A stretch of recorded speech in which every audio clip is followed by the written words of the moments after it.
Why don't we get started? This is the monthly breakfast that we haven't had for a few months. No, we're not. And we alternate, just for those who want to know, and even if you don't want to know, we alternate hosting, even though we always do it in the mayor's ceremonial room. So the council is hosting this month. I want to say good morning to everybody. Those of you who know me know that I usually don't give very long remarks, so I'm not going to give long remarks. There'd been some talk about whether we were changing the order of the agenda, but since you're here, Mayor, I think we just begin with any remarks you have and then go through the agenda items. So, good morning.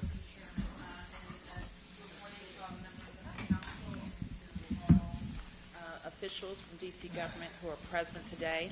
I want to welcome you back from what I hope was a restful recess. And now that you're back, I'm excited to work with you on a continuous basis to address the needs of the residents of the district. Today, we will provide an update on the closing of D.C. General, the St. Elizabeth's Hospital, as well as an update on topical information that I know is on everyone's mind, like an update on the Arthur Capper fire. And I expect also that we're going to hear from Councilmember Evans about WMATA and General Racine with updates from his office. I wanted to start with announcements of new appointments in our administration, and I hope that you will take a moment to get to know the following people. You probably already know Lamont Akins, who is a long-time member of my team, whom I recently appointed as Director of the Mayor's Office of Community Affairs, where he leads the team of constituent-focused office, including the Mayor's Office of Latino Affairs, African Affairs, Caribbean Affairs, Women's Policy and Initiatives, Veterans Affairs, Serve DC, and the Office of Returning Citizens. Lamont's office is in the mayor's third floor bullpen, and I want to welcome him. I know that Councilmember Anita Bonds knows him well because he used to work for her as well. So join me in congratulating Lamont on his promotion. I also want to introduce Julia Irving, who is the newest member of the Mayor's Office of Community and Relations. I recently appointed her as the Director of the MOCRS Office. She leads our team of MOCRS. As you know, we have 2 MOCRS per ward, and they function as my eyes and ears in the community and liaison between all government agencies. They particularly work with ANC commissioners, Civic Association presidents, your constituent services directors, and their job is to get things done for the residents of the district. Julia joins us most recently from the Office of the Inspector General, where she served in a communications role, but also she served with MPD and working across the districts and making sure that MPD was represented in the community. So please join me in welcoming Julia Irving.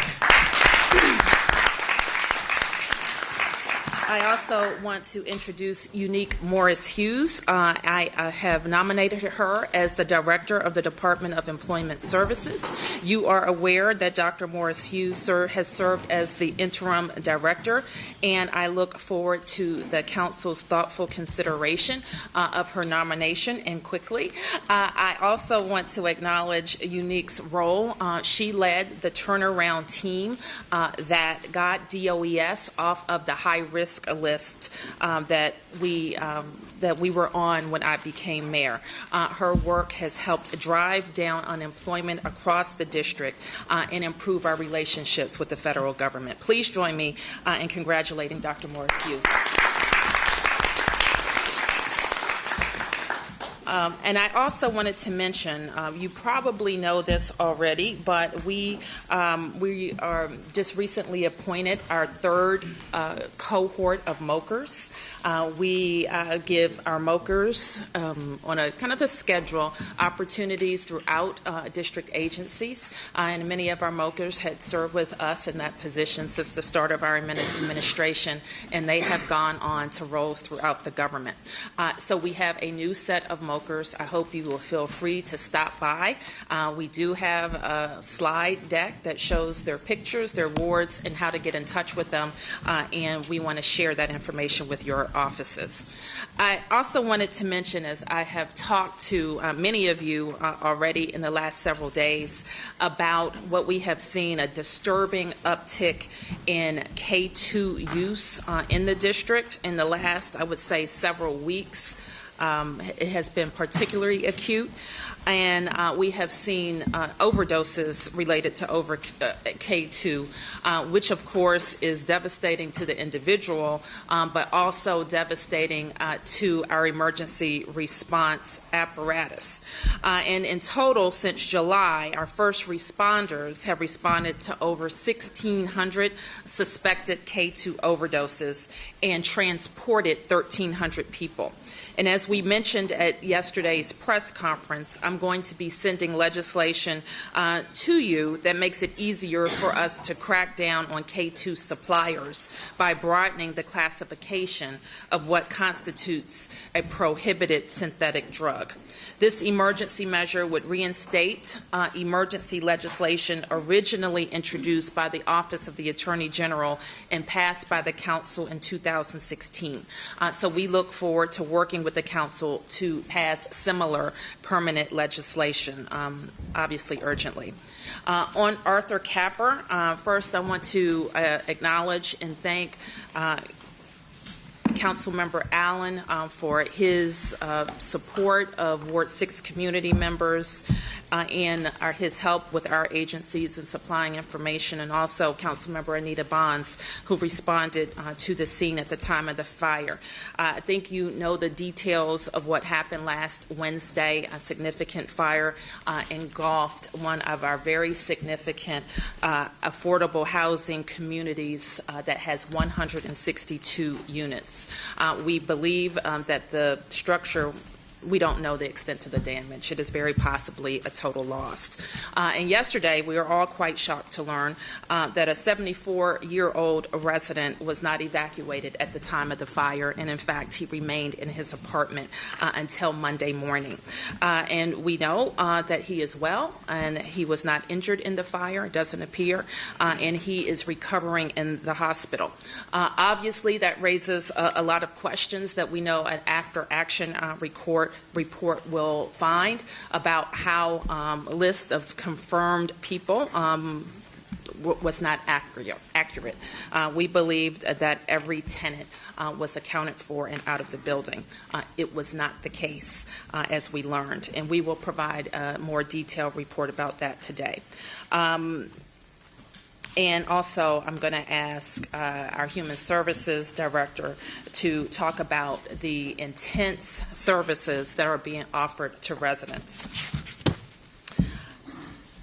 I do have an update on the Chancellor. I don't know if you want to do that at a later time. Why don't we just move to that item and Okay. talk about it, and then if there are any questions from members. Okay. So as everyone knows, and again, I want to thank Councilmember Grasso for his leadership. We have kept the council member and the committee up to date on that process since I appointed an interim chancellor in the spring.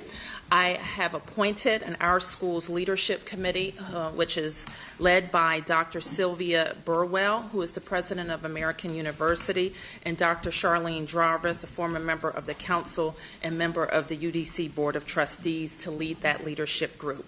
The committee is also composed of 17 members representing all 8 wards in the district. The leadership committee is charged with engaging education stakeholders to develop the criteria that will inform our selection of the next chancellor. The committee has engaged the public in several ways, including at committee meetings, community forums, through focus groups, a web survey, and also an upcoming Facebook Live town hall. The public can access information gathered by the committee at ourschools.dc.gov, and this information will be used to prepare a final report that the committee will advance to me with its recommendations in October. Once I have received the committee's report, I look forward to finalizing the selection progress and nominating a chancellor. And while we are on the topic of education, I also want to make an additional introduction this morning. I have had the chance to talk to Councilmember Grasso about my nomination of the next Deputy Mayor for Education, who will begin on October 1, and I want to introduce him now. His name is Paul Kine, and he is the acting Deputy Mayor for Education. Paul comes to the district with a diverse set of experiences in public education and management. He has a fantastic background, including having served as a classroom teacher. He has worked in education research, and he understands the issues that teachers and parents face. And he also has experience putting that research into action. He served as second in command of the Philadelphia Public Schools from 2012 to 2015. He has worked in this field for about 3 decades, and he is someone who believes strongly, like we do, that educating our children is our top priority. He will be, of course, focused on several items, and data integrity being tops on the list, education, equity, and continuing to deliver on the big objectives that we have set out in the Deputy Mayor's office, including the Everyday Counts campaign, out-of-school time opportunities, safe passage and transportation work, as well as working across the government to make sure that our schools has the benefit of every DC agency. And Paul understands that we must have clear and transparent data, as we have discussed as well. So we look forward to Deputy Mayor Kine getting to work. So that is my update. Mr. Grasso, do you have any questions or comments? Any questions from members with regard to the Chancellor search? I'll just remind everyone that I'm doing, once the Chancellor is chosen and nominated, we'll do 2 hearings in the community and 1 hearing here at the Wilson Building for everyone to review, similar to what we did before. We'll also, when the time is right, have a hearing on the Deputy Mayor and move them forward as well. Well, him forward as well. Thank you. Anything else from members on this? Otherwise, we'll move on to Arthur Capper. Madam Mayor. Do you have anything else to offer?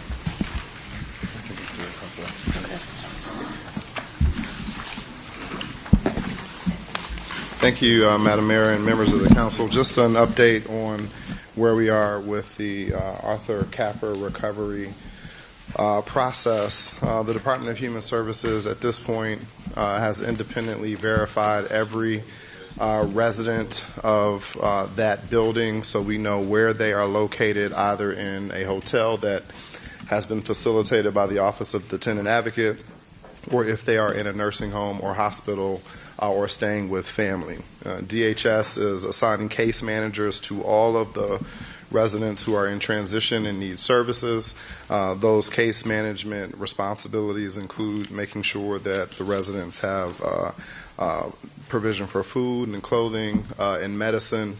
Our teams and agencies mobilized early Wednesday to make sure that we could facilitate prescription refills for all seniors who needed their medication, and that process will be ongoing. DHS is also responsible for providing regular updates to the residents at the transitional hotel rooms that they are staying.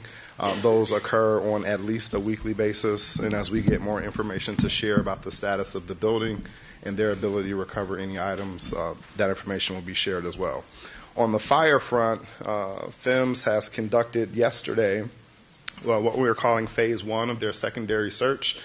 They do that with the building engineers as the specific areas of the building are deemed to be safe and accessible by fire personnel and the engineering personnel. Phase 2 of that secondary search will occur today, again based upon which areas of the building are deemed safe and passable by our fire personnel.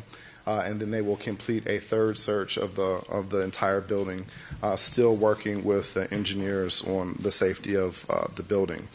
Fire, to the extent that they are able, will begin their investigation of the cause and origin of the fire.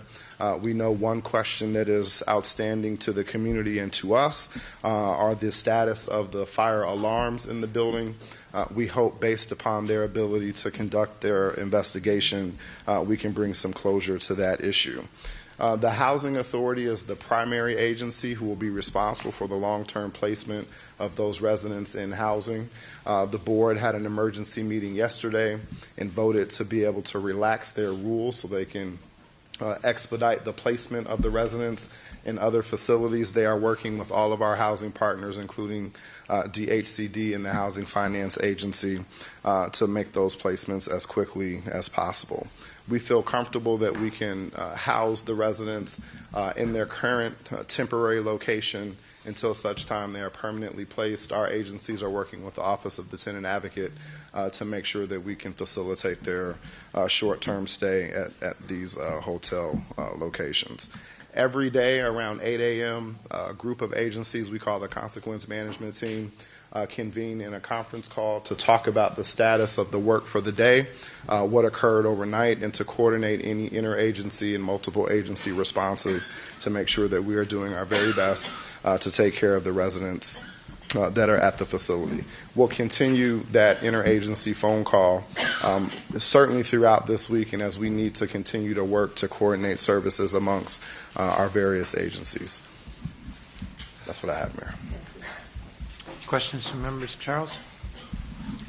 Thank you. I want to say, of course, a thank you to the various members of the executive team in terms of the work and the coordination. That obviously this is a very long road of recovery for 160 families. And I've, as part of Ward 6, I've gone through Eastern Market burning down. I've gone through Frager's burning down.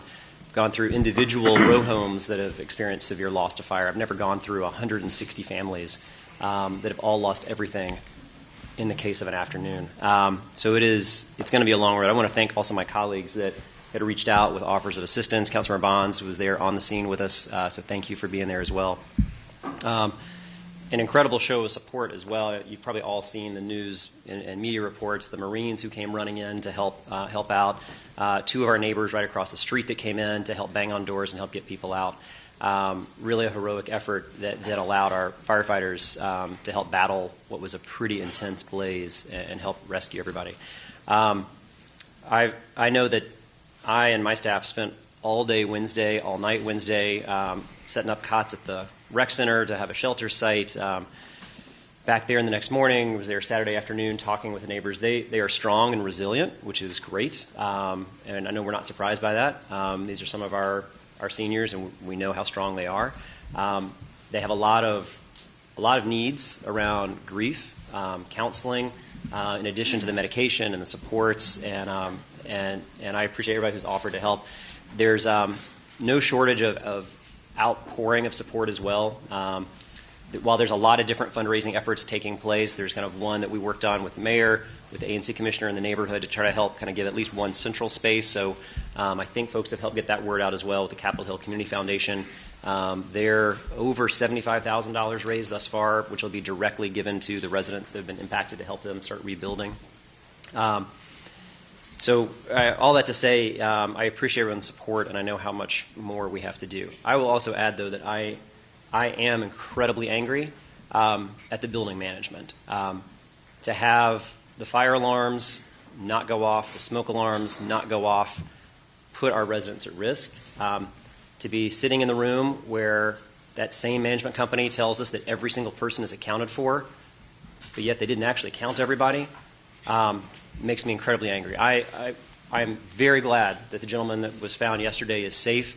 Besides being a bit dehydrated, he's going to be fine, and really glad that we got to him. The fact that there was somebody in there for 5 days, I feel lied to by the building management to tell us that everyone is accounted for, and then we make important decisions based on that.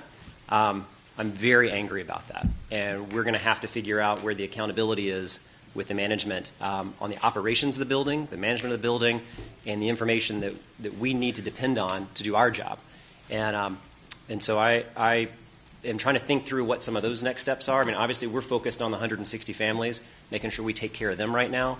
But I don't know if that's going to look like, a hearing, a roundtable from the council side of things to dig into this and help understand, as we probably would do for any major event, kind of that after-action report. I know that you're doing that internally.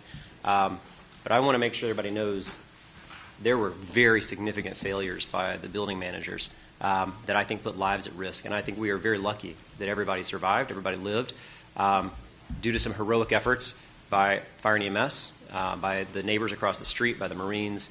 But we got a long road ahead of us. And again, I know I can count on everybody as we help think through how we help these families recover, and also how we help make sure that this never happens again. Thank you, Charles. And Councilmember Bonds? Yes, I want to join with Charles and with the mayor in thanking the administration and thanking the community for moving so quickly to remedy this situation. It is unfortunate that an individual was revealed himself, so to speak, after 5 days. I am very thankful that he's okay, but it does call into question how the attention that we give to seniors, how they live, where they live, and I do believe that one of the things that is pressing on us as a government is to take a very close look at the senior housing wherever it is and how it is handled.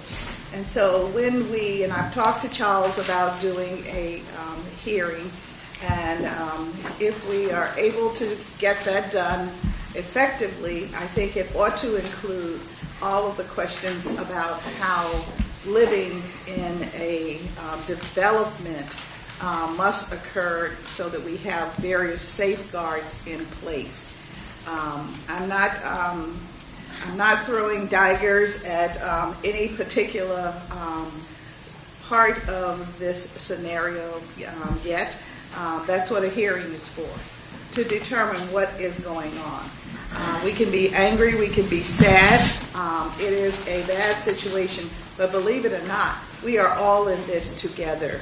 And it is not a failing of one particular part. It's a failing of all of us. And I think we want to today just be joyous that we have saved lives. And I thank the fire department. I talked to some of your men, having the nerve to tell them, be safe when you go in there. And they were telling me about the smoke and how dangerous it is to breathe it because of the chemicals, because the roof was what was on fire. So I say let's move forward. Let's see what we have. Let's do what we have to do, and let's try to make our city more whole in this instance. And again, thank you, Mayor. You did what I thought you should do. I saw on Twitter the calling together of your officers of the government to take a look at this situation, and you have not stopped. And thank you very much. Thank you, Councilmember. Thank you. And I just want everybody to be assured that we will have the after action begin as soon as possible. It will be thorough. We have some experience with a large fire, though a different population that was families and kids that was in Ward 4 on Peabody Street a couple of years ago. Also deeply affordable housing. And so we know that the recovery is many, many months, probably more than a year. And so we have to be very focused on following seniors who, some well into their 80s, very senior people who this is the type of tragedy that is even more difficult for them to recover from. So we are going to do our level best to keep connected and get them into housing as soon as possible. I will say that we were able to move people from Greenleaf to hotels within 24 hours. And that is going to the hotel stays. I don't have to tell you, aren't probably going to be the typical 14 days that OTA provides. And so we have to plan for that, as well as moving people into units. We do have a task force that is going to be focused on housing, identifying vacant units, inspecting those units, helping seniors navigate to pick and choose a unit, and getting them into permanent housing. Thank you, Mayor. Why don't we move to DC General? I think that's the next topic. Good morning, Mayor, members of the Council. Thanks so much for having me. I'm thrilled to provide you an update on our progress on our closing and replacing DC General. I'll remind all of you, though I know to some degree this doesn't need reminding, that our efforts and our commitment on closing DC General is part of our Homeward DC plan. It is the part of our plan that is repairing our crisis response system and making it more effective. It is one component of a much larger reform to the entire system, with homelessness prevention, very importantly on the front end, improving the housing programs and subsidies with an availability of subsidies with which people exit the shelter system, with the supports so they do not return. And the reforms that we're doing across the board are working. So once we get the presentation up, you'll see on the second slide a graph that shows that we have been able to maintain year-round access to shelter while decreasing homelessness among families overall. In 2 years, we reduced homelessness among families by 40% through the different policy and program reforms. And this is really that next very important leg in reducing length of time that people experience homelessness by changing the experience of what shelter is like and improving that. So we continue to have a steady decline. You'll also see when we are able to put up the slide with the graphs that we went from spikes in entries when we had only seasonal access during right to shelter times and hypothermia to really being able to smooth that line.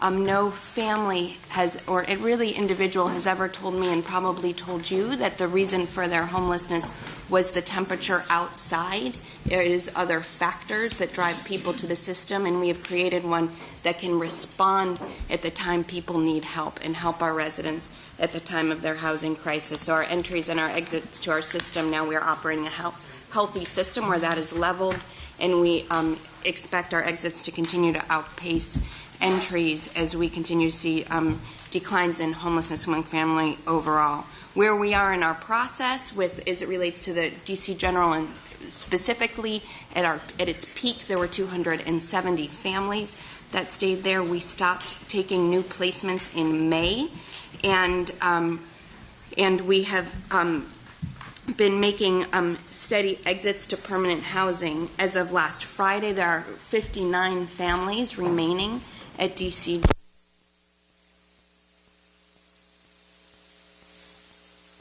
Legislation on a weekly basis to council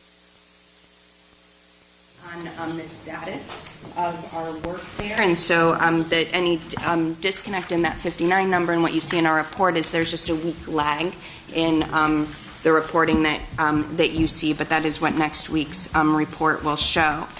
We are working with every single family, and you'll see what the destinations to exits have been on that next slide.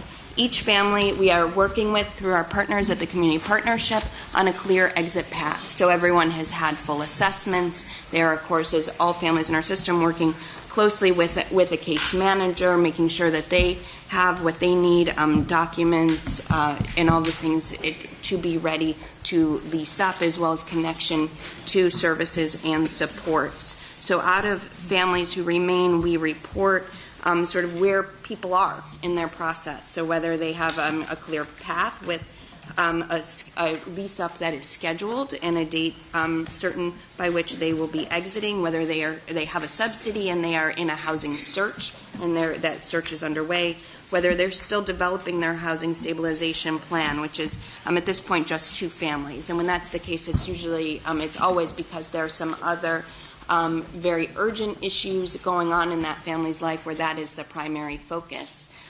We still hope, and it is still our goal, that every family will leave DC General to a permanent destination. We are not hoping to move people from one temporary setting to another within our system, but if that is what is appropriate and needed by a particular family, we of course will do that to meet the needs. So we continue that work. Part of the effort that we've done here and done across our system as a whole is really focused partnerships with housing providers, with the housing partners in our community. We've done a number of efforts across the board to really increase access to housing in the community by really listening to our housing partners about what their concerns are and what they need to really open their doors, reduce some of the criteria that have often screened out people who have histories of homelessness and provide that access. So you'll remember that last year we launched the Landlord Partnership Fund, which allows additional resources to be drawn down if there are losses that a particular housing provider has that are in excess of their security deposit. We have streamlined our payment structure in our rapid rehousing program, where we are paying the full rent amount, and the housing authority on our behalf is collecting the tenant portion, so landlords get one full check for rent every month for families who are in that program.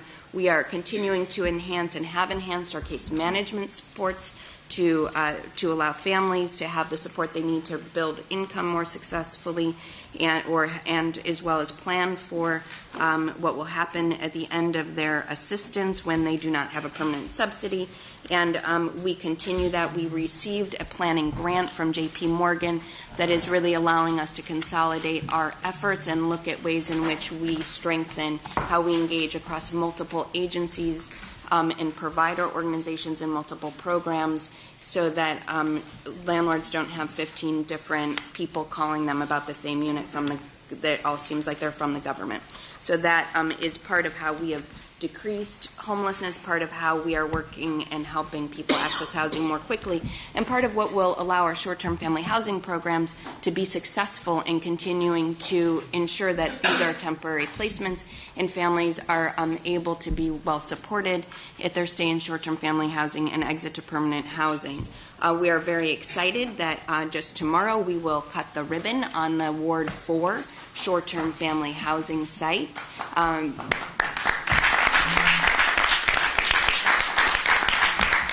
Thank you. That is definitely clap-worthy. Councilmember Nadeau joined us yesterday with Director Gillis and her amazing team at DGS, who is really problem-solving every single issue that comes up. It is absolutely beautiful. And the Ward 7 and 8 short-term family housing programs are not far behind. We have selected the providers for those 3 locations, and we've provided those to you in the briefing as well. In the Ward 4, the community and the advisory team voted on the name. It is called the Kennedy, and the National Center for Children and Families will be operating that site for the district. The Ward 7, the community voted on the Horizon as its name. Life Deeds is our partner who will be providing the supportive services and operating there. We will open that later in October as well. And not far behind it is our Ward 8 short-term family housing, which will be operated by a Community of Hope. And we will be opening there. The building will be ready for us by the beginning of November, and we will be turning it over and opening in early to mid-November. We have done letter contracts in order to bring those providers on board, provide them training, and help them get up to speed and hire. And the contracts you will see in front of you by the end of October for those supportive services. We have done a training for the 3 first providers on all of the things that they need to know about our Homeless Services Reform Act, the case management expectations, connections to housing, all of the housing programs, and really a lot of strategies so that we can use this as an opportunity to really decrease the length of time when a family experiences homelessness, how many days or months that is before they move into permanent housing. You also have in front of you the dates of the ribbon cuttings, and we, of course, welcome all of you to join us. In addition to tomorrow, we will be cutting the ribbon on the Ward 7 site on October 9th and the Ward 5 site on November 9th. We are happy to invite you to take tours of those sites together with DGS in the coming weeks. You also have a slide that references the delivery timeline for the remaining DC General replacement sites, and I will not read those, but they are listed before you. And we also, so you know, have a storyboard on the DHS website that really shows all of the different moving parts around the reform of our system, as well as the timeline around the opening of these sites. So you can see both the progress of families at DC General as they're moving toward housing search and lease updates, and what the overall aggregate numbers are as it relates to that, as well as the overall system and how families coming in, families going out, and our projections in terms of need as we head into hypothermia season. And that's all I have. Anything you want to add? Councilmember Nadeau. I didn't even raise my hand. How'd you know? Thank you, Mr. Chairman. Director, thank you for that presentation. Just for the benefit of everybody here, some of the things that we talked about yesterday, if you could just reiterate to the group. So Ward 4 is opening first. When do we expect the first families to be housed there? DGS will be completing its punch list, and we will be ready in early October. We just want to make sure that we have everything, allow DGS and their contractors to finish all of the work and have everything as it should be as we're bringing families in. We will make that once we are able to receive families there, and the provider has been trained in all of the building systems so that they're able to operate all of the security features and all of what goes into operating a district site. DGS also has a contractor there for maintenance and other portions. Once everyone is trained and ready, we will then begin to be able to place families. We expect that will be very early October. We will not move people in all at once, but that we will be making new placements as appropriate into the site. And then November, and then as I noted, it'll be early November let me go back to my, I don't want to misspeak, on our mid-October for 7 and early November for 8. And for each of these, for the operators, right now they're on letter contracts, and the permanent contracts will be coming to us when? Before the end of the month. And these contracts for operation include the meal programs, and they have partners they do within the contracts? So they will include all of the operations of the, other than the physical building. So it will be the food, the case management, very importantly, the monitoring of the 24-hour staffing and for families who are there. And I think you mentioned yesterday Playtime Project is coming to Ward 4. So the operators will, so as part of the orientation, we did meet and greets with all of the different partners who we've used in our system. That includes Playtime Project, Hoya Clinic, and other strong partners of District 8 in our system.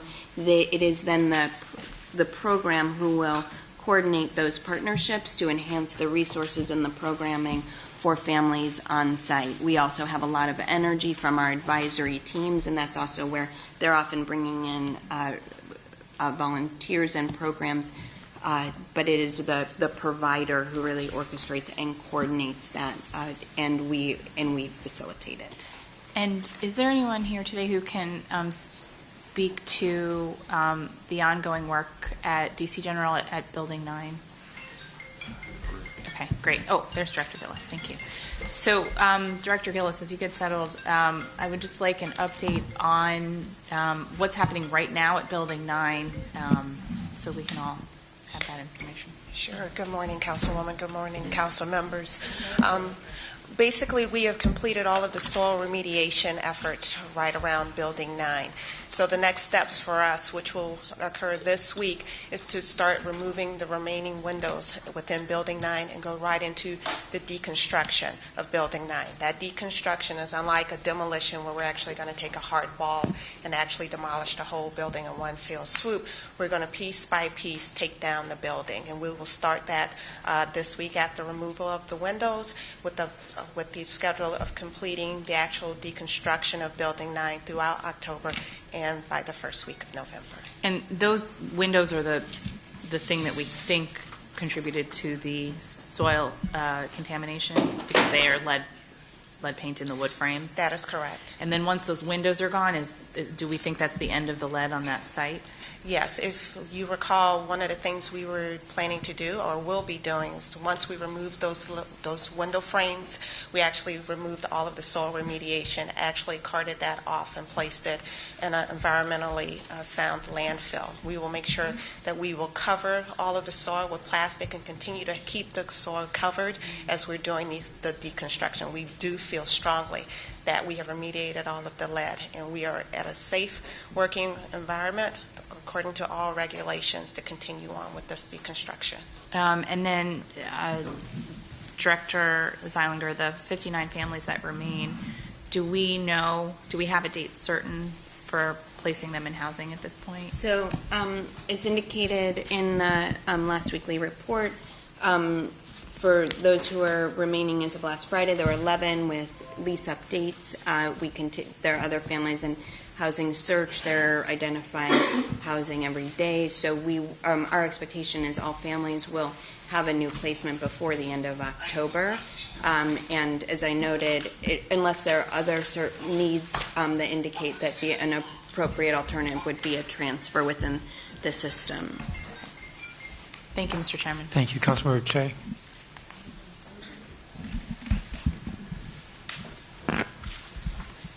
Thank you, Mr. Chairman, and good morning, everybody. I have two questions. They're in two discrete areas. The first is with respect to the Ward 3 shelter.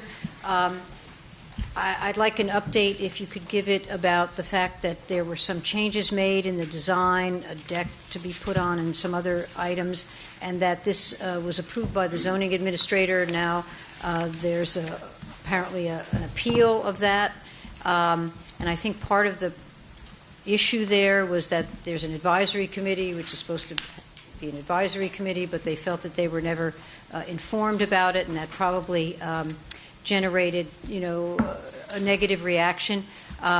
Could you just tell me where that is? Does it change anything in terms of the delivery date?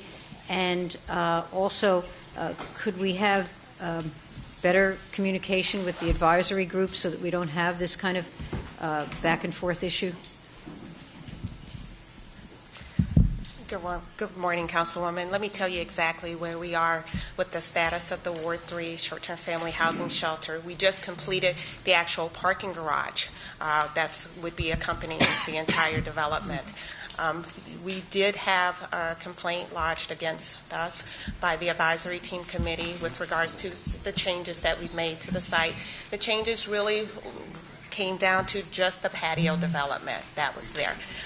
It is an appeal that had been established by the advisory team committee with the zoning administrator that we're still waiting for the results of that appeal. However, we are moving forward with the project. We are looking to actually within the next couple of weeks to get started with the project for the delivery for summer of 2020.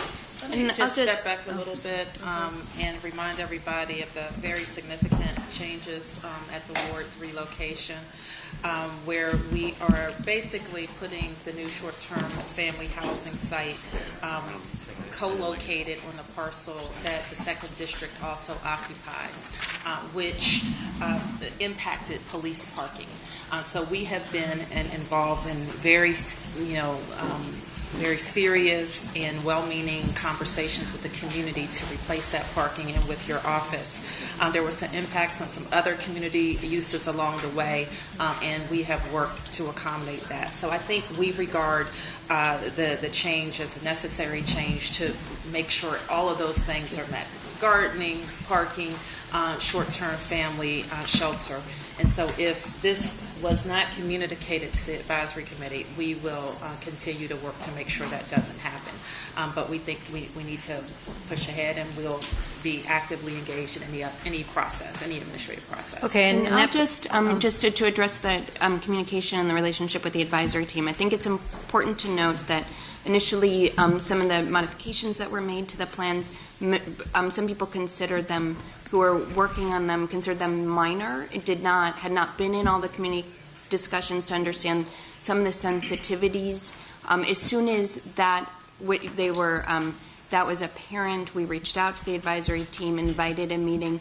They wanted to take some members, not all, wanted to take some time to review full documents before they were willing to sit down and meet with us. And as we did, we gave them full explanation, full information. And it is really some portion of the advisory team who has now appealed the zoning administrator's position, but there are others who continue to remain fully in support of this program, of the objective. And so I want to not just mischaracterize that we have sort of lost the community support and then the support of the neighbors overall. There are some people who are unsatisfied, and we will continue to work with them as productively as they are willing to work with us. Okay, and thank you for that. And I would just add, whenever there's anything, even if you have any doubts about it, just communicate it with the advisory committee, because it'll make everything go more smoothly. And by the way, with that parking deck, although it did complicate things, the fact of the matter is that has community benefits too, because it freed up parking on the streets, and there's parking that's very severely restricted there. So actually there's a wholly separate community benefit that comes from that parking deck. Okay, second item. And I know you're not the only entity that deals with this, but I wanted to bring it to the fore.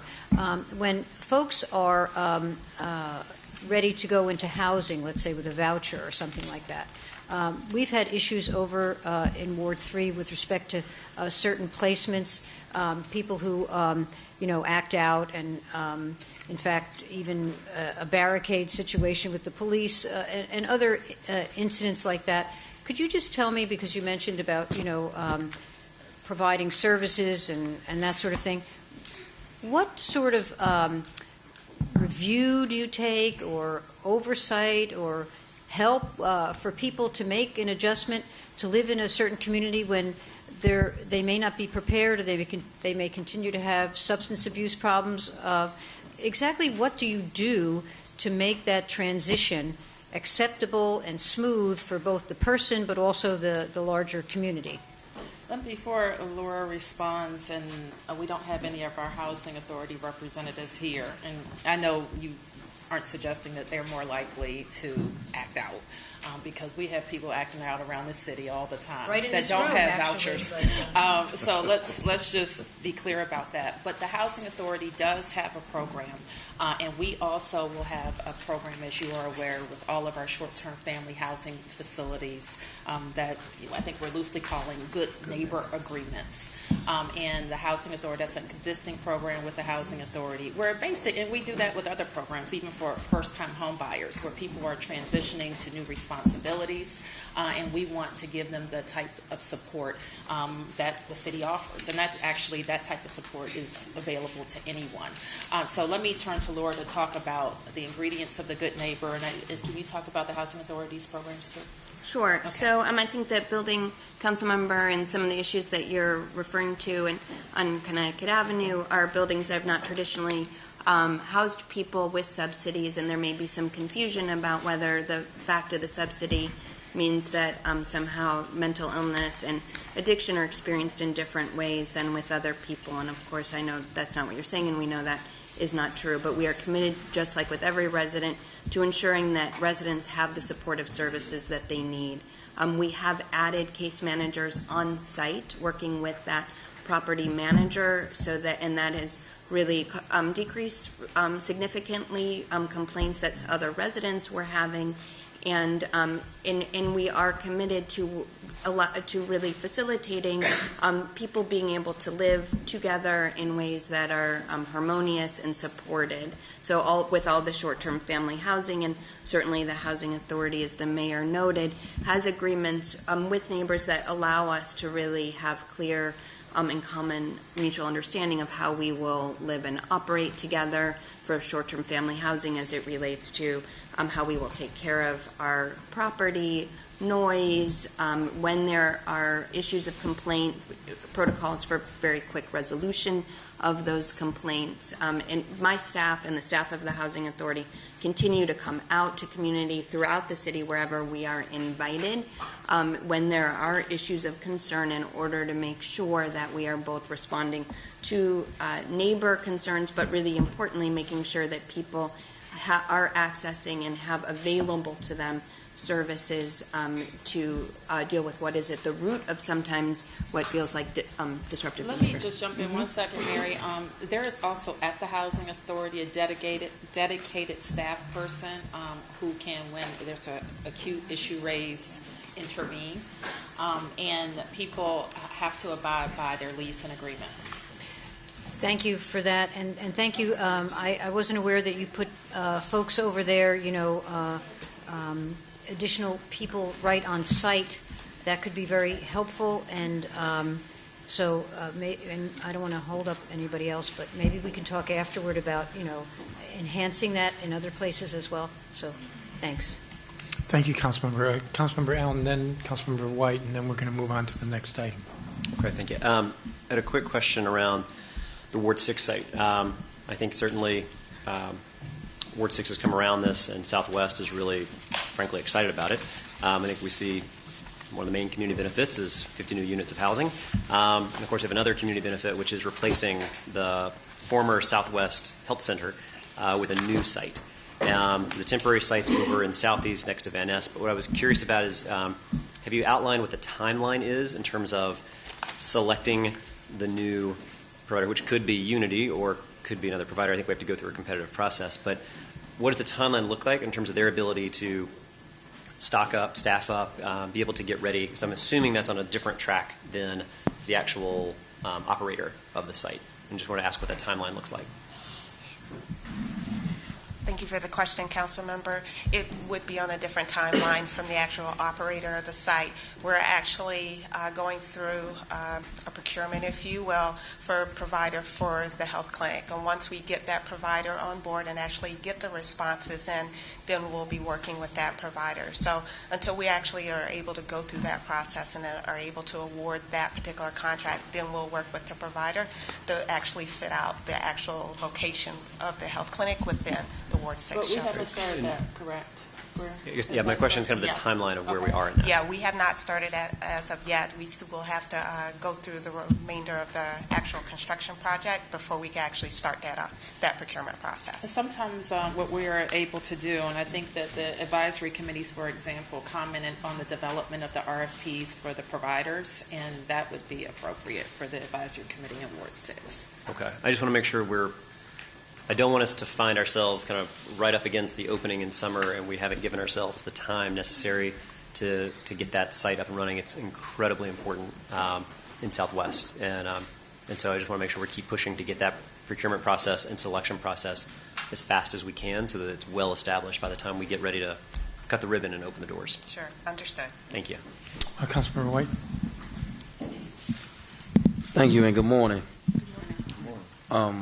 I'm looking through some of the places that some of the people that were in the DC General Family Shelter went, and I know you all talked about that these families wasn't necessarily going to the short-term family shelters.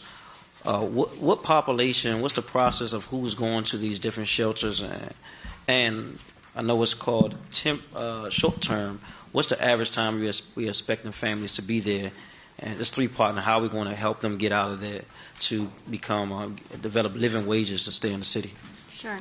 So people are placed after coming into the Virginia Williams Family Resource Center, which is where we assess whether we can help them solve for their housing crisis without needing a shelter stay through a prevention work, whether they may need a little bit of time to sort things out to be able to return somewhere, whether they need to come in to the system while we work on where do they go from here.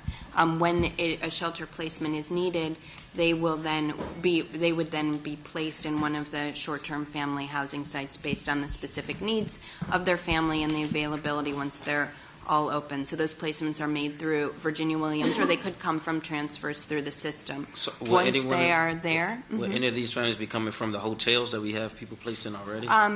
Potentially, but as with just like with DC General, all of the families in hotels have case management, and those case managers are working with them on exits to permanent housing. So we always, whenever possible, try to keep people from having to move from temporary to temporary location, but help them move to a place of permanency as quickly as possible. As we open our full inventory, we will look at where it makes sense to make transfers and where people have a permanent housing destination. The providers on site will have all proposed service models. Our goal is that within 90 days, families are able to be relocated and they are finding and attaining permanent housing. And that's an average, not a absolute. There's not a strict time limit in our law or in our practice, and we will, and that is cutting the length of time that people experience homelessness significantly. So it is an aggressive goal, but one that we hope that we can attain, and that is very much part of the service design. It also does include an integrated case plan with TANF and other workforce providers where that's warranted, and those supports, those workforce supports, and as well as budgeting and financial counseling continue from shelter stay into the programs as they transition into housing. We are not waiting for people to build their income to be able to afford their rent by themselves before they can exit shelter. Clearly, we know how important housing is in someone's ability to be able to go to work and manage their lives and their lives of their children. Councilmember, thank you. Let's turn to the new hospital at St. Elizabeth's. Councilmember Gray. Thank you very much, Mr. Chairman, and good morning, everybody. Let me begin by, I want to thank City Administrator Young and Director Turnage for their work in helping us get to this day. The deck that's being handed out basically tracks a little bit of the history of this effort, some of which has been very tough, as many of you know. I included in this deck a quote from Martin Luther King Jr., which is one of my favorite quotes, and it talks about the injustice of not having health care available to people, and this obviously predates 1968, and once again is a profound indication, I think, of the work that Dr. King did and his sense of humanity. In any event, and I'm not going to try to capture every year along the way, but this kind of goes back to 2010 when the city took over responsibility for the hospital on the Greater Southeast Hospital, which had become United Medical Center. The city wrote down about $20 million of debt that was associated with that hospital, and we started to move then to try to find a permanent solution to the hospital. In 2012, we then entered into a contract with Huron to operate the hospital for a couple of years to try to get to another place. At one of these breakfasts in 2013, there was a general consensus that a new hospital was needed in order to be able to solve the problems associated with the hospital. And my involvement in this has not been about just creating a new hospital. It really has been about trying to find out how we create a real healthcare system on the east end of the city, which had not existed, and even today still doesn't exist in toto. In the 15 budget, there was $355 million included in that effort to be able to construct a new hospital. And unfortunately, those funds were reduced to $155 million in that budget process. And despite my own efforts to try to recapture what we had in the budget, we were unsuccessful. When I came back to the council, one of the things that was clear, and this emanated in substantial part from bringing together about 400 stakeholders to create a Ward 7 action plan, there was a renewed energy to try to create a full community service hospital. And we were able to include in that budget, the fiscal year 18 budget, $300 million. I want to thank, first of all, Mary Che, who I'm delighted stepped up and said, I think we can help you find $100 million, and she did in the agencies in her committee. And then Chairman Mendelson, who stepped up with $64 million to be able to bring us to $300 million. We, in the Budget Support Act, then established in law the fact that the hospital would be constructed on the grounds of St. Elizabeth's Hospital. And that's kind of where we are today, except for in the 19 budget. Thank you again, Phil, for doing this. $25.8 million included to allow this hospital to be built using a project labor agreement. Mayor, I want to thank you for your commitment to actually constructing the hospital. The announcement was made back in August of this year to have the George Washington University Hospital, which is renowned for the work that it does in the city and across the nation, in concert with Universal Health Services. The statement was made along the way, I guess, that we would have a hospital of 100 to 125 beds. Some of you have followed, and we have a hearing coming up on the 10th of October to look at the situation with Providence Hospital. Providence has announced that it's not only closing down, which it has closed down, its obstetrical services and its psychiatric services, but also all acute care services by the end of this calendar year, 2018. That will have a major impact, a major deleterious impact on services that are being provided to people on the east end of the city. What a lot of people, I think, don't know is that just short of 12,000 residents of Ward 7 and Ward 8 actually use Providence Hospital at this stage, and those opportunities will disappear after the end of this calendar year. So we're going to hold an oversight hearing on October 10th, and we invite all the members to come and participate in that to talk about what the impact is going to be. The question remains to me is trying to wait until 2023, which and many of you have heard me talk about this, I don't find acceptable. And I think now with the situation with Providence, Councilmember McDuffie, because you and I have talked about that, as you know, that's going to have a major impact on services to people on the east end of the city. We built a baseball stadium in about 3 years and 2 months, and we have about 3 years and 2 months to be able to get this done by the end of December 2021. I think we should put the pedal to the metal. Certainly, if we can put the sense of urgency on a baseball stadium, we can surely do the same thing for the health of people in the District of Columbia. We introduced a bill, as some of the members know, the East End Health Equity Act of 2018 on September 18th. Essentially what it will do is exempt from the Certificate of Need process George Washington University, Universal Health Services, one, for purposes of building the new hospital on the east end of the city on St. Elizabeth's, but also George Washington now has a situation, and I assume you're going to talk about this, City Administrator Young. They have a need for an additional tower at their hospital in Foggy Bottom. They want to add 270 beds to that, which this legislation would address as well. There's a lot of things that will be added to the campus, the St. E's campus, including the possibility of adding another 50 beds to the hospital should the need, and I think it will evidence itself. The mayor and her team are working on the definitive agreement, which is supposed to be back to the council, I guess, by the end of this year. There's certain things that we're concerned about, and that is that the city retain land ownership. I happen to believe that the city ought to retain ownership of the hospital as well.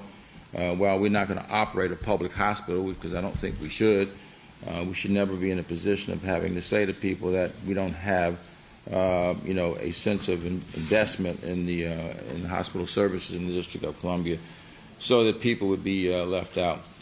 We're looking to have in the definitive agreement that there will be a training program, a training agreement, a workforce development agreement that would train people to be employed at the East End Hospital, and that it would give preference to people who live in Ward 7 and Ward 8, because there's lots of jobs that can be created doing that. We expect to have a hearing on the East End Equity Health Healthy Equity Act in October, and we hope in the upcoming budget, Mr. Chairman, that we could advance the capital funding to be able to get this hospital done in a speedy fashion.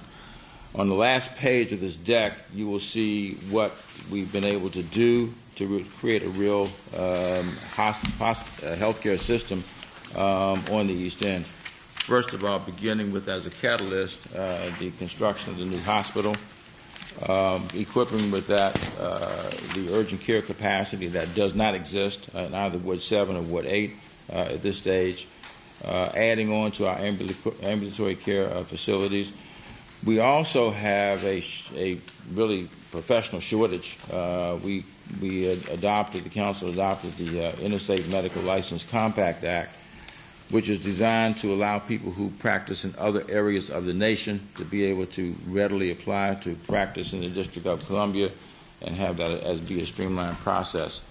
We also have approved with working with the Department of Healthcare Finance, a telehealth Medicaid expansion bill, which will bring greater telehealth services to the District of Columbia than heretofore have existed. There also is a new agreement which we've been involved in between Howard University and Unity Clinics to be able to bring physicians from Howard University, as well as residents, interns, and students to the new Conway Center on Benning Road once that clinic opens on January 6th. And then finally, the smoking cessation bill. We know so many of the health disparities in the District of Columbia emanate from people who smoke. If you look at the data, it is stark. We have, for example, in Wards 2 and 3, we have 10% of the people who smoke. In Wards 7 and 8, 27% of the people smoke, which adds mightily to the health disparities that people experience. So we've gotten that bill passed. We're looking forward to its full implementation. And fortunately, also, we were able to take some of that money to invest in our new birth to 3 for all children and families in the District of Columbia. So that's kind of a quick overview, Chairman, and we hope to be able to move with dispatch to be able to get this done. Waiting till 2023 is just not acceptable, especially with this Providence situation that now exists that will only exacerbate, aggravate the situation that currently exists on the east end of the city. Thank you, Councilmember. Mr. Young, did you have a presentation? I do. All right. Thank you. Thank you, Mr. Chairman, and thank you, Councilmember Gray, for putting this in the context and highlighting your efforts in this project. I will say, as we start, we certainly do agree that time is of the essence, and we have the same mutual interest to build this facility as quickly as we possibly can. The deadline or the timeline that we have preliminarily has established is really based upon the sequence of work that we have to do on the site and how we think that work plays out. Both our partner and the administration will look for every available opportunity to advance the project as quickly as we can and construct it as quickly as we can, hoping to beat or best that 2023 deadline. As we talk about this project, and Councilmember Gray has talked about this in every hearing that I appear where this is the topic. Good morning. Good morning. Good morning. Good morning, Sam.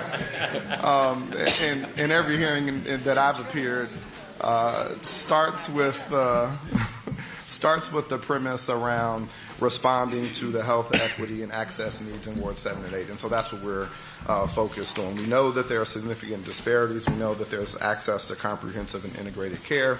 But we also know that there are some market realities and changing market dynamics in terms of the healthcare landscape. Hospitals are reducing inpatient services, for example, and are moving to more ambulatory and clinical integration strategies. We know by our own experience, government-run standalone hospitals are not a successful proposition. We know that operators have to be strong in a very competitive market. And then as we look at the federal landscape around healthcare reimbursements, we know that there's a shift to adding value-based payment models instead of just a volumetric model. And so with these thoughts in mind, we looked at who would be the ideal partner for us in this initiative.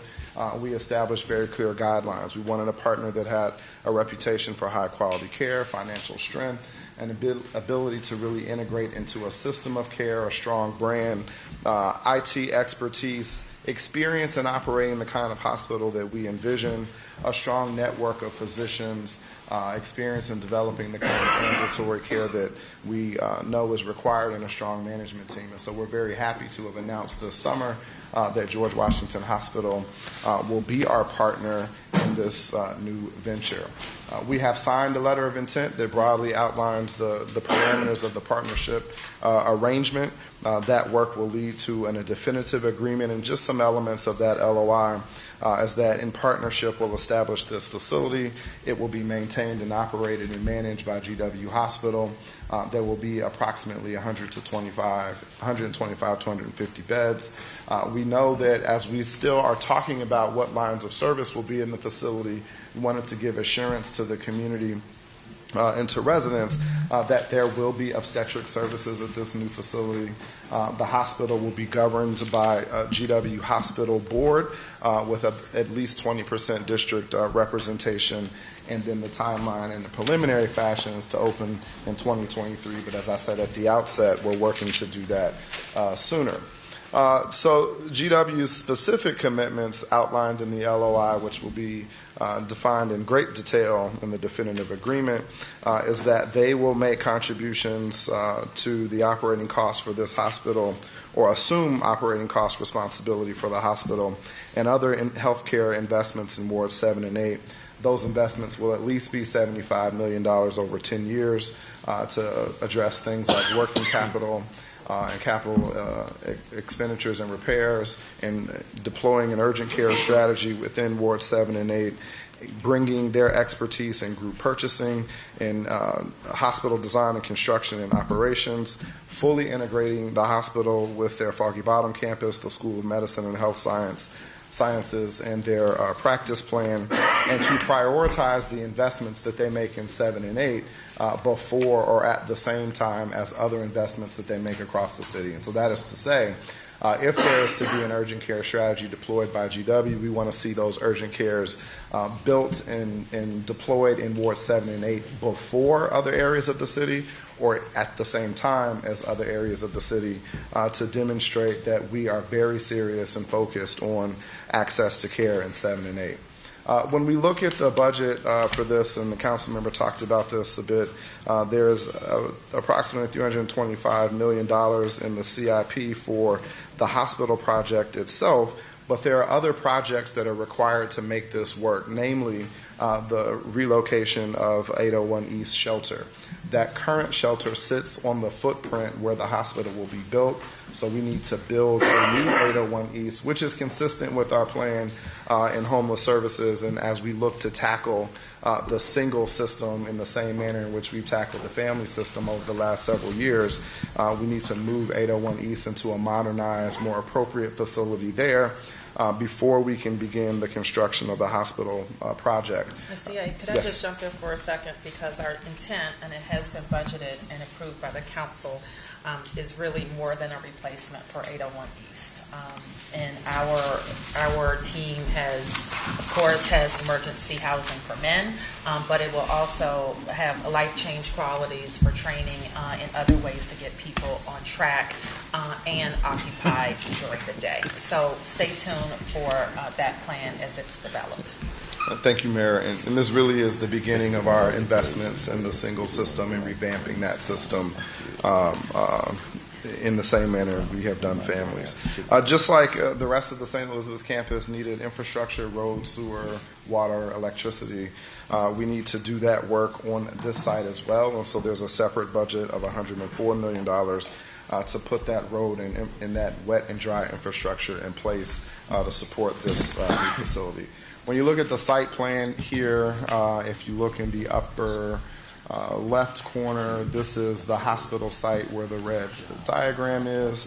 The hospital itself is about right here in this area, and there's an emergency room and ambulance entry, and the main hospital entry is projected to be right here.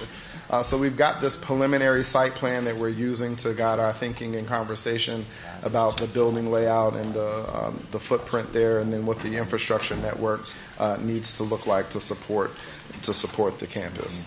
In terms of our next steps, so we have signed the LOI in August of 2018.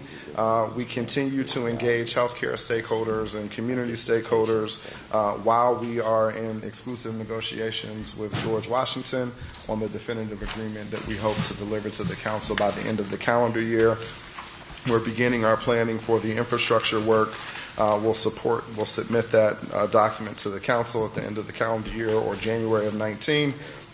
We hope in the summer of 2020 our first project has come off the ground, and that is a new parking structure, and then 801 East to deliver in 2020 with breaking ground in the fall.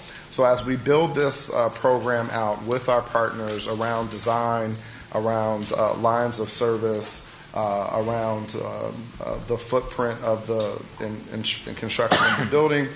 And if we have an opportunity to advance projects because we can work in parallel, we will absolutely do that, but we'll make those decisions and recommendations in joint partnership with our partners at GW. Happy to take any questions.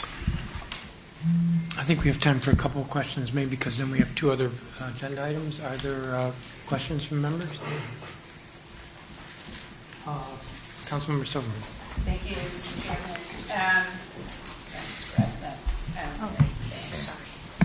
Good morning. Thank you both for, I think, very detailed presentations, and I think this is really exciting to address the health disparities and inequities in our city. And I'm particularly excited, Councilmember Gray, about the workforce development plan that you have for the hospital, because we have job opportunities not only in construction but in the permanent jobs in the hospital. And I'm excited to work with you and the administration on how we actually create that funnel for not only Ward 7 and 8 residents, but district residents in general. I do have a couple of questions, though. First is a clarification. So we're saying that the operator of the hospital is GW. So we are paying for the construction of the hospital and the land preparation costs.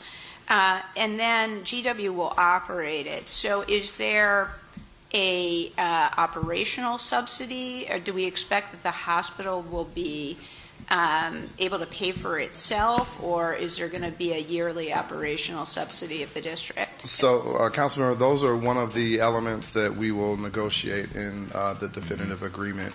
I will tell you that our discussions with GW has been to the extent that we are responsible for the lion's share of the capital, which you're right to assume that we are.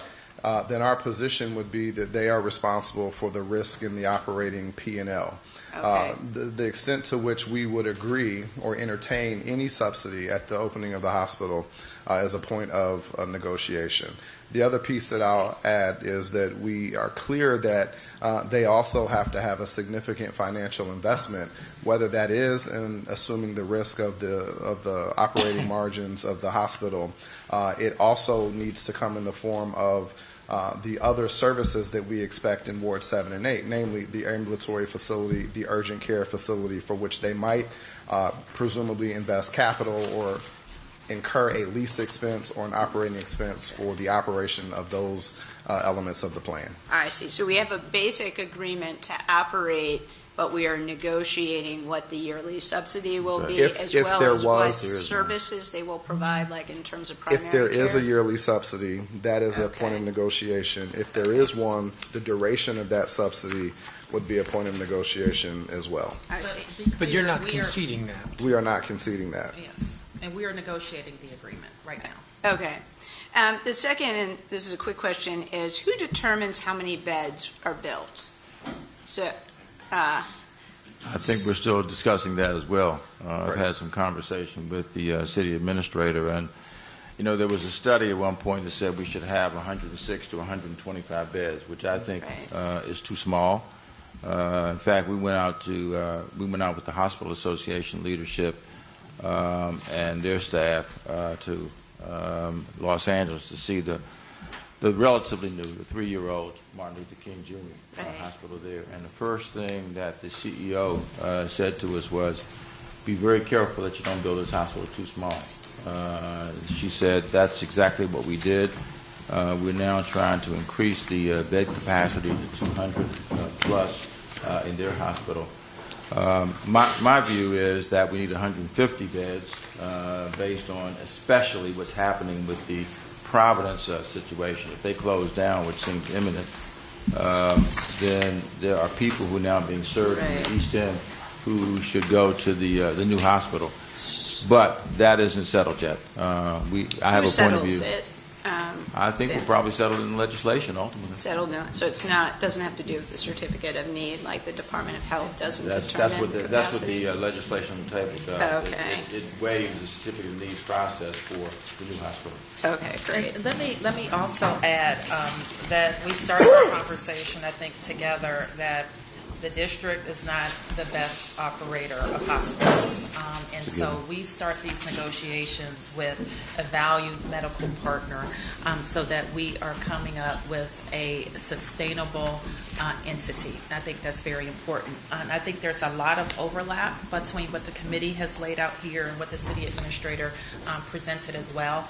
But as you can also see, there are a lot of issues that still need to be worked out. We will, of course, invite the CFO to be a part of that conversation as it relates to stability. Okay, and finally, there was a mention of a project labor agreement. So will this project be under a PLA? As I said, we are negotiating.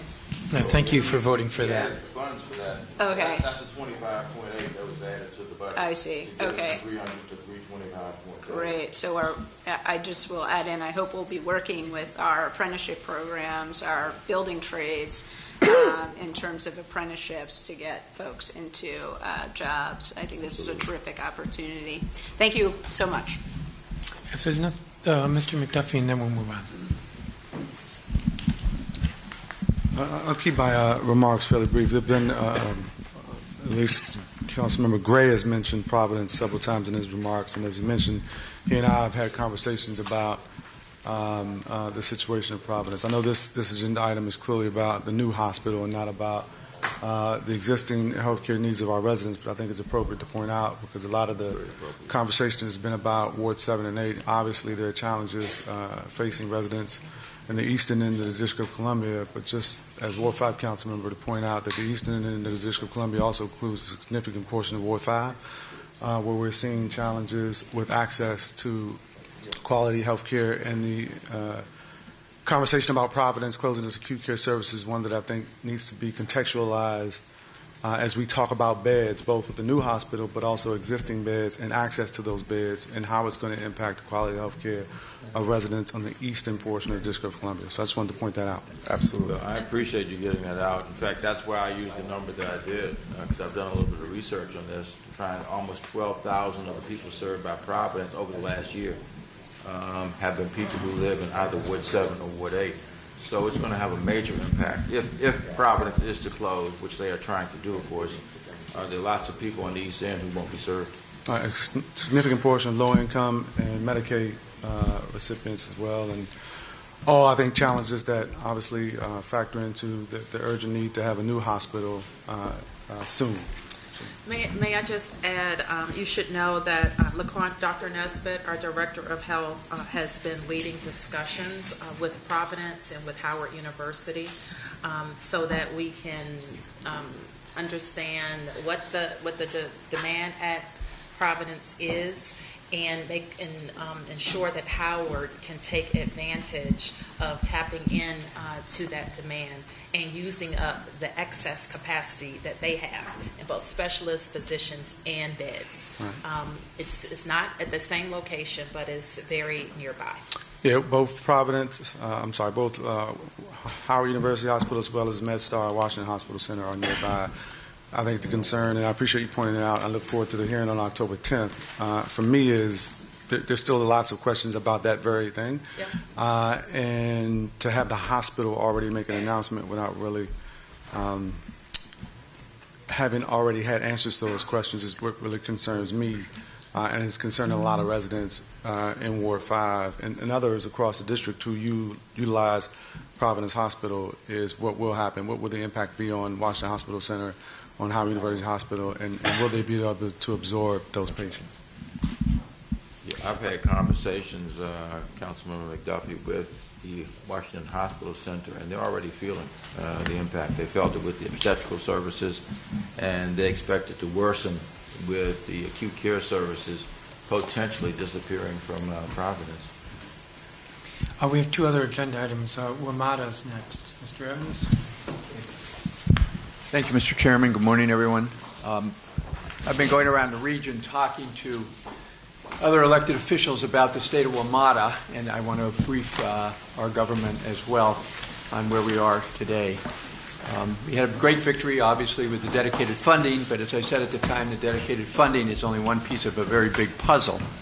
And I just spoke at NVTC, which is the Northern Virginia Transportation Commission, about 2 weeks ago to explain the multiple problems that we still face. And I'll just start with the premise I'm running into metro fatigue. People look at me, I talk, and I think the response I get is, I wish he hadn't come, really.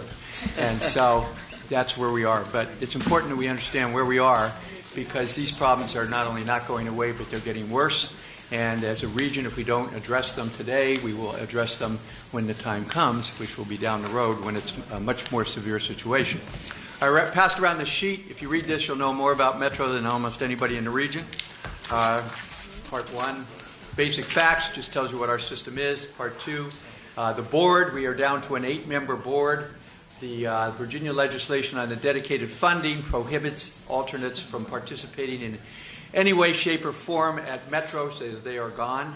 So we now meet as an 8-member board, which is much more manageable, but we did lose the expertise of the other 8 members who were part of it.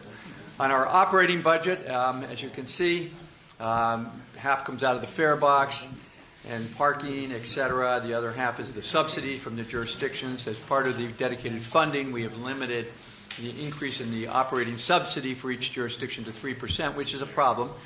Because Metro's expenses, it's hard to contain them within the 3% area. Item E and F are very important. 72% of our costs are in personnel, which makes it difficult to contain. And number F, I'll get to later, I am paying out of my operating budget my pension, a significant part of my pension, and entirely the other post-employment benefits. So I'll get to that later.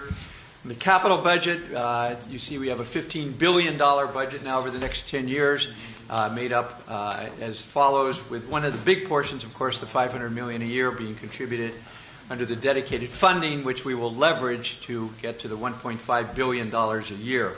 One of the caveats I want to place on that is this system is going to get a significant amount of money that we hadn't gotten before. My biggest concern is that, and I say this in the manner of which I'm saying it, my biggest concern is people are going to steal my money.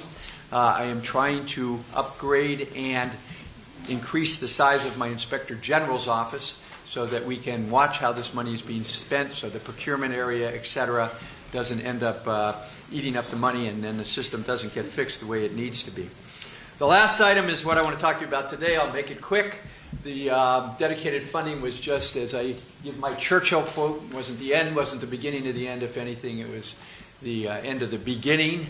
I still have a $10 billion unfunded capital program that contains two large items that if we don't address someday will be the failure of this system.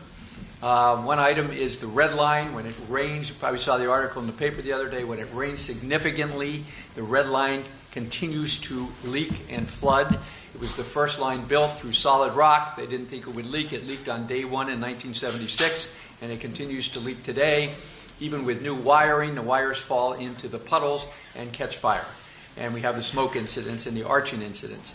In order to fix that, we have to encapsulize the entire red line from DuPont Circle to Medical Center. Probably costs between $3 and $5 billion to do that. It is totally unfunded, and unless we do it, it will only continue to get worse. The other item, unfunded, is the second Roslin tunnel. To make this quick, you've all heard me tell you this before. As the Silver Line expands out into Virginia, Dulles Airport, beyond into Loudoun County, more and more trains, more and more passengers. The tunnel we have now, make this simple, has a capacity of 26 trains. That's where we are. When we get finished building it, we'll have 40 trains an hour trying to get through the 26-train tunnel. Somebody asked me the other day, what does that mean? Think of a bridge with 2 lanes and 4 lanes leading into the 2-lane bridge. That's what it means. Everything backs up. New tunnel and connecting lines to get it into the system probably cost somewhere around $5 billion. And we haven't even begun planning to do it. So that is a big problem. The bigger problem are the pensions. District of Columbia, just to give you an example, back in 1995, we had something like $5, $6, $7, $8 billion of unfunded pension liabilities. It was the single biggest factor that brought the city down. We were not able to borrow money. We were not able to borrow money long term. Control Board came in. The pension system was taken over by the federal government, all of it, all $8 billion worth. They pay it now. We started over again, and we are fully funded, the only major city in America that's fully funded on both our pensions and our other post-employment benefits. Metro, unfortunately, did not find themselves in that situation, so our pension is somewhere around 60 to 80% funded, but it's still $1 billion short right now, and growing, and growing. Our other post-employment benefits are not funded at all, not a dime, and now they are $1.8 billion, and growing. And I have to pay those amounts to the retirees who are living in other jurisdictions or Florida or whatever out of my operating budget. And as the days, weeks, and months go on, the line goes up. And I asked Jeff DeWitt to join us because Jeff knows more about this than anyone at Metro, and he can confirm. And if you want to just take a minute, Jeff, to tell the dire nature of the unfunded liabilities at Metro, it will sink the system. And again, as I talk about this around the region, people look at me. I don't think people even understand what an unfunded liability is. And just quickly, you have the nest egg, and the nest egg kicks off interest, and that pays the people who are retired. If you have no nest egg, you pay it all out of operating dollars. And it just, as more and more people retire and more people live longer, the number goes up and up and up and up and up to a point where it's not sustainable. And there is absolutely no action being taken anywhere in the region, certainly at Metro, to fund this. We would have to write a check for $1.8 billion today in order to put that system on a sound financial footing, and that's not going to happen. But Jeff, if you want to chime in here. I will speak up here. The issue for many states, I just came back from a governing conference in New York, was, are you ready for the next recession? And pension, our pensions, our retiree health care benefits and our pensions are the best funded of any major city or state in the United States. Yep. So, when we look at it through our lens, it doesn't look good. They are in the 60-70% funded range. I don't remember exactly. But keep in mind, we are at probably nearing the end of a boom in the markets. So if you're not good now and a recession comes, you're likely to see a dip. So you should be at the peak of your pension funding now, not quite adequate. And their assumptions are much more aggressive than ours. They're assuming they're going to earn a lot more than we are. I think ours are realistic and real. Theirs are, and it's not different than in Virginia and Maryland. Virginia and Maryland are in the 70% funded with some pretty aggressive assumptions too. But on the retiree health care benefits, you're on what's called a pay-as-you-go basis. One thing Metro did well is they ceased doing it. I don't know if you call it well, but they ceased providing it after anybody who came on after 2010. Yeah. But as those folks retire, they do not have anything in a trust fund, so they're going to have to pay out of the operating fund the checks to the retirees for everybody who retires every year, and that likely will keep going up. And we're actually having the Metro Actuary give us an analysis to see what exactly that payment peaks at, and then, not to be morbid, when people start dying, then the payments start going down. But as long as people are retiring and they're living, or their spouses are living, that liability will go up. So you're on a pay-go basis for retiree health care benefits, and you're at a pension fund that is not horribly, horribly bad. It's slightly below average. But again, we're at the more ending of a business cycle, and it's probably going to get more difficult to do. Yeah. So those are the challenges that they have. Exactly. And so, the employees do not contribute a great deal relative to the rest of the market. Right. To their pension funds, they pay about half of what a normal system would pay. So when we went to binding arbitration, Metro put on the table we should get out of the business, go into the 401A, get out of the pension business. The arbitrator kicked it back to us and said, we don't want to bother with this, you fix it. So Metro has no options left. People say to me, why can't I do it? I have no options left. I can't go to court. I can't go to an arbitrator. I can't do anything. So I've stuck with the system I have. How does this affect us is when those numbers start getting in the hundreds of millions of dollars that we have to pay our retirees, the only place we can look are the 3 jurisdictions. So the district is going to be on the hook for over 1/3 of the cost of people who are retiring from Metro at some point in time, and the number is only going to get bigger and bigger and bigger as time goes on. That's the only solution we have. And then finally on the arbitration, again, we went in, asked for 0% increases in pay.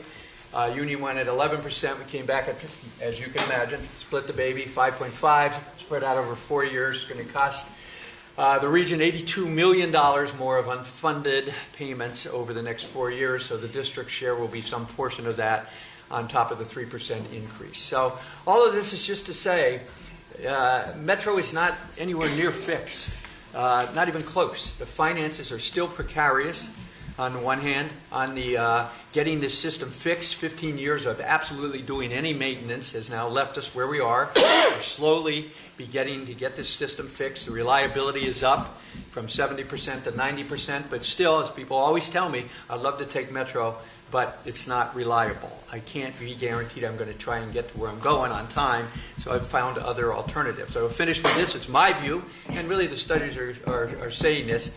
As this region becomes more congested, 2 million people move into the region over the next 20 years or whatever it is, 900 a month moving into the city. Surface transportation, which is now an alternative, Uber, Lyft, bikes, scooters, all that stuff, it's going to become much more difficult. Buses, much more difficult. And so heavy rail is going to come back at some point. And I hope when it does come back and people really need that alternative, that we're ready for it, that we have this system fixed, that we have the second tunnel, that the red line doesn't leak, that the trains are on time. And that will serve the region well. But if we do what we've done the last 40 years, we will ignore this. We will kick the can down the road. We will wish Jack didn't come to the meeting. And we will find ourselves 10 years from now or later wondering, how did we get in this mess? So every once in a while, I'm just going to come back and keep talking to everybody because nobody kept reminding us for the last 10 years. So I will remind everybody that this needs to be taken up on a regional basis, and it needs to be addressed. And if it's not, I think the region is going to suffer terribly for this. One last thing, we are doing a major regional bus study. We have Metro Bus, we have Ride On, we have Dash, we have the Circulator, we have all kind of buses in this region. And we run all kind of routes that some make sense, some don't make sense. We're doing a regional bus study to figure out how we can most cost-effectively deliver bus service to the region. What I've learned in my years at Metro, going back in the 90s when I was there and now, if you change a bus route anywhere in the region for any moment, people go crazy. Even if only one person's riding that bus, they go crazy. And so when we come back with this bus study, it'll be something we'll all have to take a look at. And there's going to have to be hard decisions made. Again, we can't continue to run a system that continues to lose all this money if the jurisdictions are unwilling to pay for it. Now, if the jurisdictions are willing to pay for it, and I submit everybody a bill and I get the money, that's great. But if the jurisdictions are saying you got to run this uneconomical system and provide service that no one in their right mind would do, and we're not going to pay you for it, then something has to give. So that's my summation. There are a couple people who want to be recognized. I want to urge we be quick because we've got one more agenda item and it's 10 after 11. Vince and then Brianne. Jack, you may have alluded to this in your comments, and maybe I missed it. If I did, I apologize. But I've been hearing more and more about pay raise issues at Metro and the impact that that's going to have on the budget at Metro. Can you explain further for us exactly how serious that problem is? It a problem, and how serious is it in terms of the next budget? We lost at the arbitration, or the arbitrator, I don't want to say we lost, but the arbitrator awarded pay raises of $82 million over the next 4 years. And so it's like 1.5%, 2%, 3%, however that breaks out. So it breaks down to about $20-some million a year in increases that are not budgeted, of which the district will pay a third of that. So it's doable. It's definitely doable, but we're going to have to come up with more money to pay it. And so our workers always deserve a raise. So my argument isn't with that. And we have hardworking people at Metro, et cetera. The issue is finding the funding for it. And now we're at the case, so you will read that the general manager is going to give a pay raise to non-union workers, because now the union workers are making more than the non-union workers. And we do that in the district government here all the time, where you have that disparity taking place. And so I'm sure there'll be an outcry when that happens as well. Brianne? Thank you, Mr. Chairman.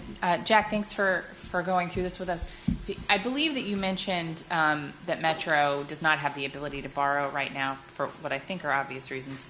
Do you see the path forward on that? I mean, when will Metro be able to actually borrow and put less burden on the jurisdictions?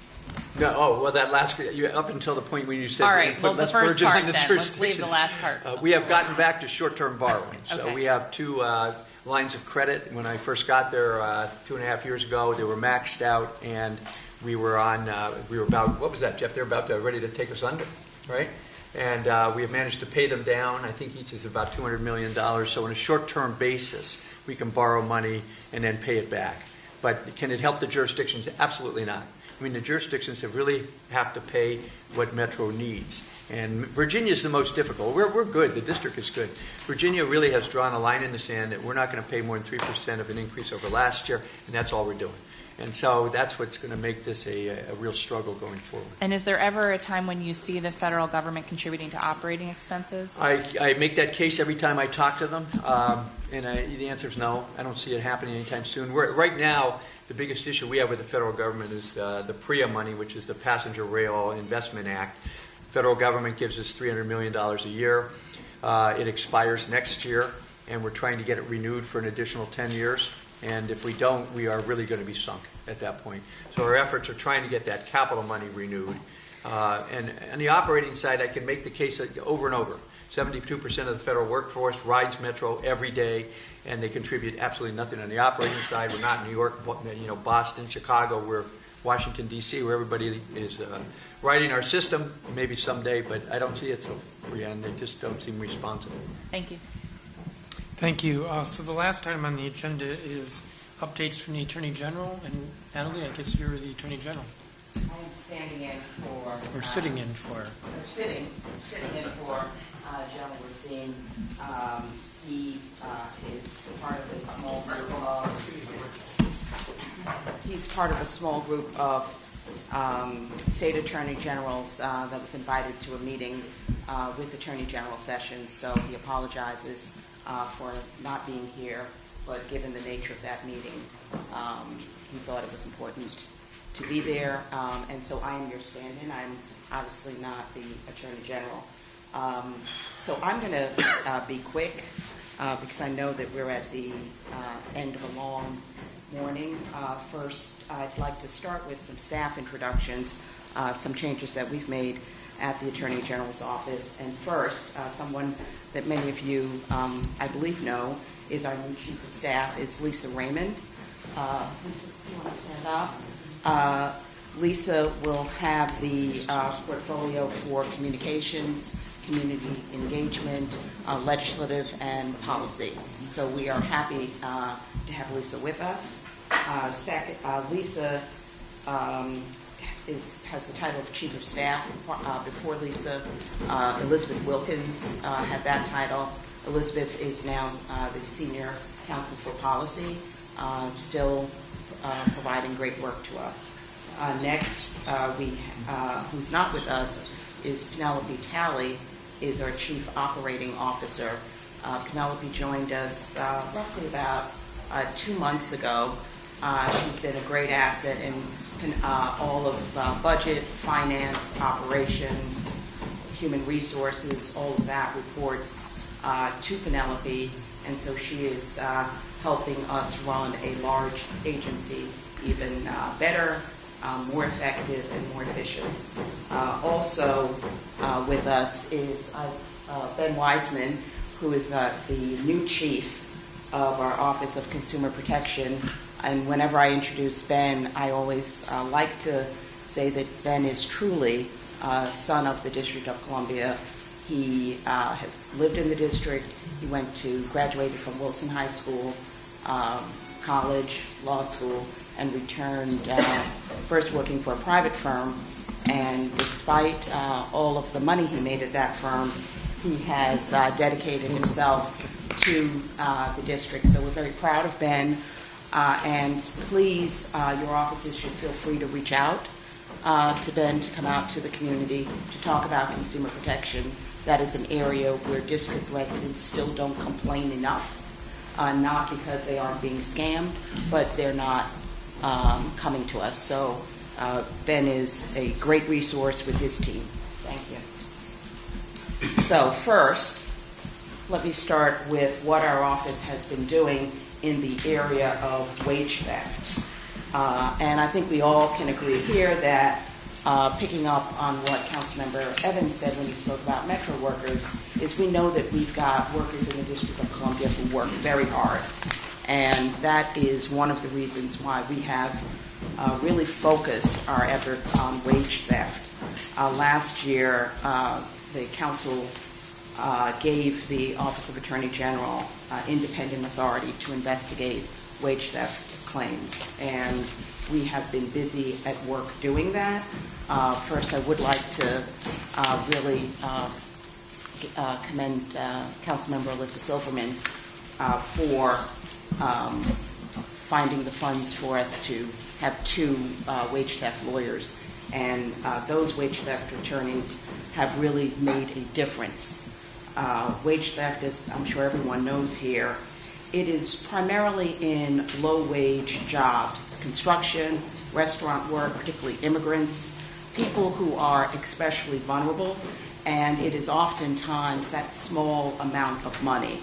A national study reports that $51 per week is attributed sometimes to wage theft, with that being $2,600 a year where an individual worker may suffer. And, those amounts, while seemingly small, they're small if you're earning 6 figures. If you are earning oftentimes less than $25,000, that amount is truly meaningful. And employers use a host of tactics to steal from workers, and that's exactly what it is, theft, by refusing to pay workers, not paying workers minimum wage, overtime, sick leave, and forcing workers to work extra hours. One of the cases that we recently brought is a case called Power Design, and that is a very large case for us. And in that case, what you have is a company really misclassifying workers, that people who we allege in the lawsuit are employees are misclassified to be independent contractors. So what does that mean? It means that workers are not eligible for their required overtime pay, their sick leave, workers' compensation benefits, unemployment benefits, and they're responsible for their own taxes, which also means that the District of Columbia is not receiving the appropriate taxes from payroll taxes, etc. So that case we are proactively working on.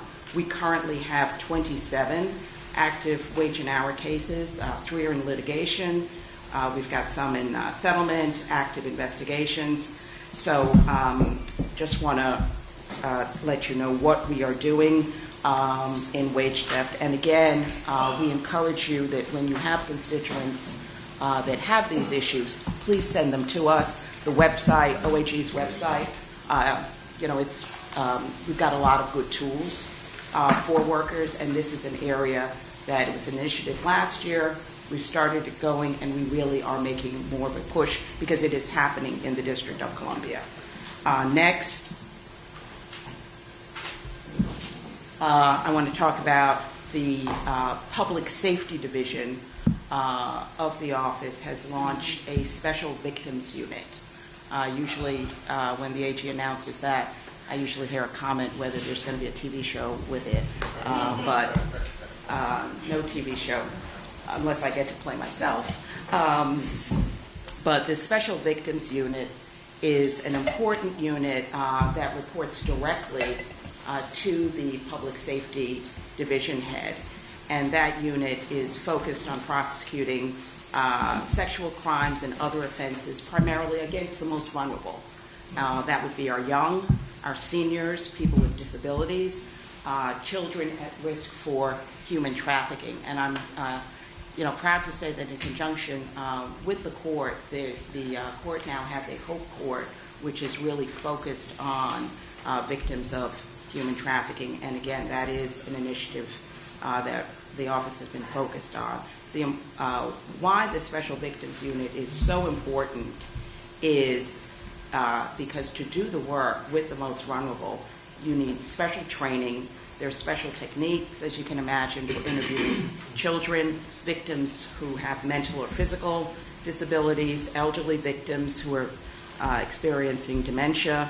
It's been reported that sexual assault victims are more likely than victims of other crimes to delay when they disclose what's happened to them. So we are, with the Special Victims Unit, it is a better way of handling these cases.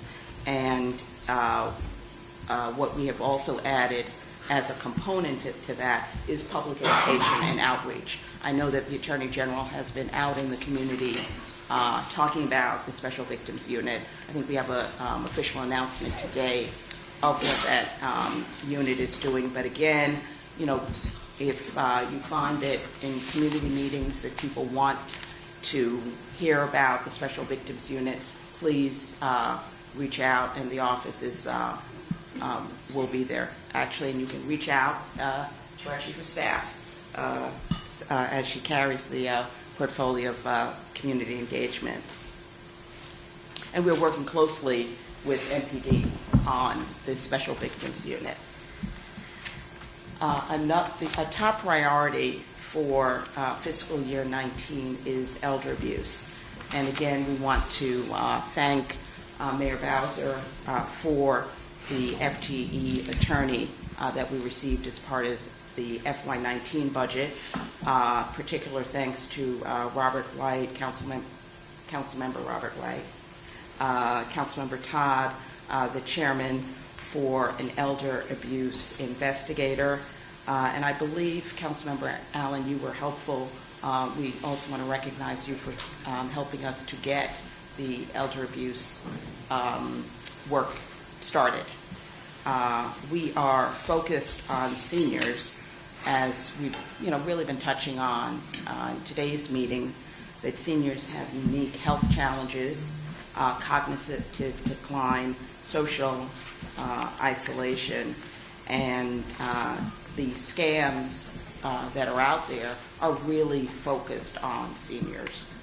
The 4 primary ways that OHE protects seniors from abuse and neglect that we are going to redouble our efforts would be monitoring the work of nursing facilities, taking action when necessary, protecting seniors from financial exploitation, bringing legal actions, and protecting seniors from consumer scams. In terms of while the office does not have full criminal jurisdiction to pursue many crimes that are focused on seniors, we are working closely with the U.S. Attorney's Office and hoping, frankly, that one of our attorneys will be embedded with the U.S. Attorney's Office to focus more on what is happening to our District of Columbia residents. Natalie, how much more presentation do you have? Because it's now 11:20. I think 3 minutes. Okay. Next, just quickly going to the emoluments case, just really to say good news. We've continued, we've pursued, we've got standing. We are now, even though the federal government just filed an interlocutory appeal, we have also served discovery in that. So that's just a quick update on the emoluments case. Finally, on the Safe DC legislation, particularly Councilman Rowland, the Office of Attorney General would like to thank you and your staff for the support that you've given with Safe DC legislation. It was introduced last year, and this legislation allows law enforcement to more efficiently prosecute sellers and distributors of synthetic drugs. And then truly finally to add that the work that is going forward on what we hope will soon be a new hospital, that we hope that the Attorney General's Office would be an active participant in reviewing the contracts and being part of that dialogue. So thank you. I'm happy to take any questions if there is any time. Are there any questions from members? Charles? It's not a question, but just one quick comment, because it's come up a couple of times. One of the things that in the committee that we've been working on is the legislation that Natalie's referring to is talking around K2 and synthetic drugs. And we held a hearing on that earlier in the year, and this fall they're moving towards a markup. I understand, haven't seen it yet, but I understand the mayor's also interested in some type of legislation. Seems like those things they go hand in hand. So we'll certainly have a conversation with the mayor's staff to see how those things align. But we're moving a bill anyway, so we'll try to figure out how we work together, I think, which is a shared goal at the end of the day. So we'll figure out how we move that forward. Thank you. Thank you. Thanks. If there's nothing else, thank you, Natalie. I think, Administrator Young, I think we're done. Yes, sir. Thank you all very much. See you next month.